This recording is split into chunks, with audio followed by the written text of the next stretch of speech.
بسم اللہ الرحمن الرحیم۔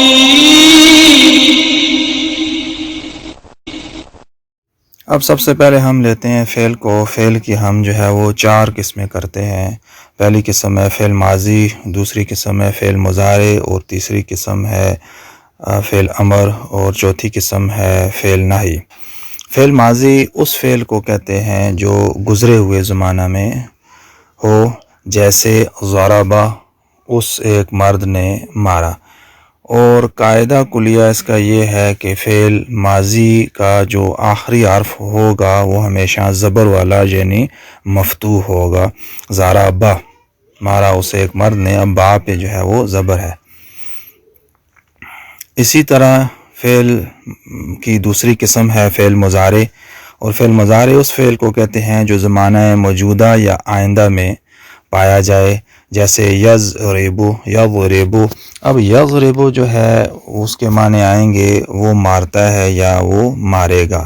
فعل مضارع عربی میں 2 زمانوں کو ظاہر کرتا ہے، ایک موجودہ زمانہ اور ایک مستقبل کا زمانہ۔ اور فعل مضارع جو ہے وہ ہمیشہ اس کے آخری حرف پہ جو ہے وہ پیش ہوگی، یعنی مضموم ہوگا، ضمہ ہوگا اس کے آخر میں، یضرب۔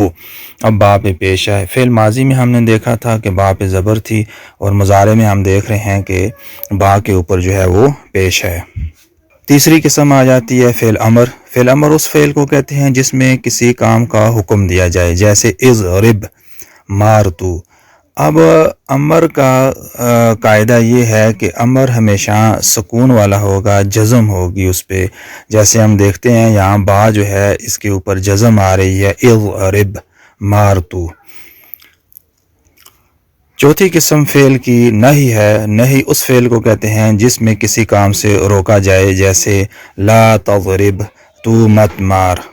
اب فعل نہی جو ہوگا وہ بھی مجزوم ہوگا، یعنی اس پہ بھی جزم ہوگی، سکون ہوگا، اور کوئی زبر زیر پیش اس پہ نہیں آئے گی، جیسے لا تضرب۔ یہ تو تھی فعل کی اقسام۔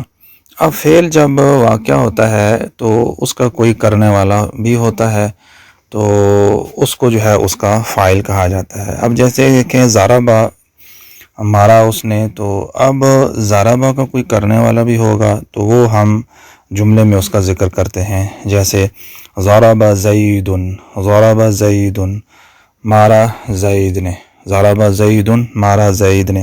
اب زید جو ہے یہ ضربہ کا فاعل ہے۔ عمرن، عمرن، عمر کو۔ اب جملہ دیکھیں، ضرب زید عمرن، مارا زید نے عمر کو۔ اب ضرب فعل ماضی ہے، زید اس کا فاعل ہے، اور عمرن اس کا جو ہے وہ مفعول ہے۔ اب قاعدہ یہ ہے کہ جو فاعل ہوگا وہ مضموم ہوگا، یعنی پیش والا ہوگا، جیسے آپ دیکھتے ہیں کہ زیدن پر پیش آئی ہے۔ اور اسی طرح قاعدہ یہ ہے کہ مفعول جو ہوگا جس پہ فعل واقع ہوا ہے وہ مفتوح ہوگا، اس پہ یعنی زبر آئے گی۔ ضرب زید عمرن، مارا زید نے عمر کو۔ اب اگر ہم عمر کو پہلے ذکر کر دیں اور زید کو بعد میں ذکر کر دیں تو پھر بھی اگر ہم اس کو ایسے پڑھیں کہ ضرب عمرن زید، تو اس میں بھی زید فاعل ہوگا اور عمرن جو ہے وہ مفعول ہوگا، چونکہ زید جو ہے وہ مضموم ہے، اس پہ پیش ہے، اور عمرن جو ہے وہ مفتوح ہے، اس پہ زبر ہے، تو زید فاعل ہوا اور عمرن جو ہے وہ مفعول ہوا۔ تو یہ یاد رکھیں کہ فاعل جو ہے وہ ہمیشہ مضموم پیش والا ہوگا، اور مفعول جو ہے وہ ہمیشہ جو ہے وہ زبر والا یعنی مفتوح ہوگا۔ تو یہ تو آج کا تھا سبق۔ تو کوشش کریں کہ جب تک یہ سبق آپ کو صحیح طرح یاد نہ ہو جائے اس وقت تک آپ اگلے لیکچر پہ نہ جائیں، اور اگر آپ چاہتے ہیں کہ آپ عربی جو ہے وہ ایک آسان اور ایک بغیر مشقت کے جو ہے وہ سیکھ لیں، تو ایک لیکچر کو سنتے رہیں جب تک وہ لیکچر آپ کو صحیح یاد نہیں ہو جاتا، اس وقت تک جو ہے وہ آپ اگلے لیکچر پہ جو ہے وہ نہ جائیں۔ اس لیے ہم نے کوشش کی ہے کہ لیکچر جو ہیں وہ زیادہ سے زیادہ 5 سے 7 منٹ یا 10 منٹ تک ہو، تاکہ ایزیلی جو ہے اس کو روزانہ کی روٹین میں سنا جا سکے۔